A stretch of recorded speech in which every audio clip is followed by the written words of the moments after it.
Pakistan's Khyber Pakhtunkhwa province continues to witness growing security operations alongside persistent allegations of human rights violations. Rights groups have repeatedly raised concerns over civilian casualties, enforced disappearances and restrictions on civil liberties in the conflict-hit region.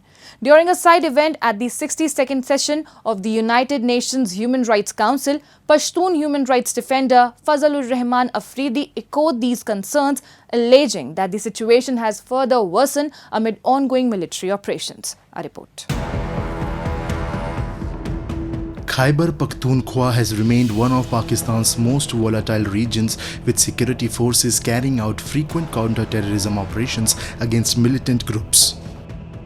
While Islamabad maintains that these operations are necessary to eliminate terrorism and restore stability, local activists and human rights organizations have continued to raise concerns over their humanitarian impact. Allegations of civilian casualties, destruction of homes, displacement of families, and enforced disappearances have surfaced repeatedly over the years, particularly in districts bordering Afghanistan.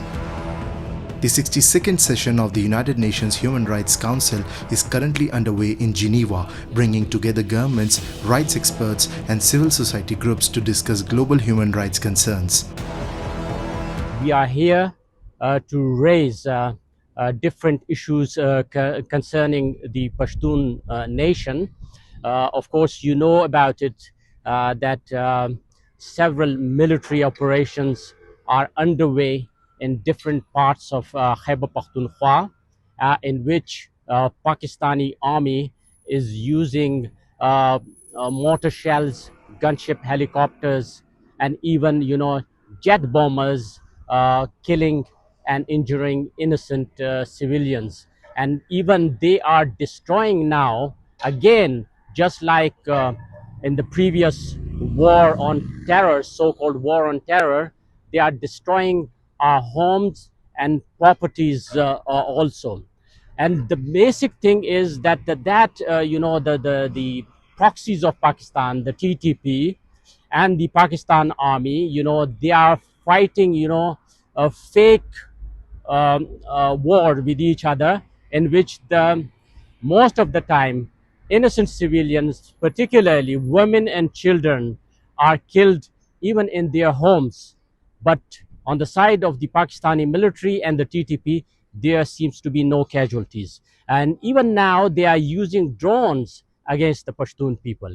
And we have seen an alarming increase in enforced disappearances in Khyber Pakhtunkhwa. Alongside the security situation, concerns have also been raised over the shrinking space for civil liberties in Pakistan. Human rights organizations have highlighted allegations of restrictions on freedom of expression, intimidation of journalists, and legal action against activists critical of state policies. The present situation regarding the freedom of expression and the right to dissent is the worst in the history of Pakistan. Pakistani state, which is a hybrid regime now under the control of the Pakistani military, is the worst kind of regime against especially against the journalists, human rights defenders, and political activists like Mahrang Baloch, Iman Mazari, and now the Kashmiri people, they are also they have started a brutal crackdown on the Kashmiri human rights activists, human rights defenders who are expressing their political views, or rather independence, against the state of Pakistan. Pakistan's repeated attempts to portray itself as a victim of terrorism continue to be overshadowed by persistent allegations of human rights violations, enforced disappearances, and suppression of dissent, keeping its human rights record under sustained international scrutiny. The continuing allegations of rights abuses have added to Pakistan's mounting international challenges, reinforcing concerns over its governance, internal security policies, and protection of fundamental freedoms.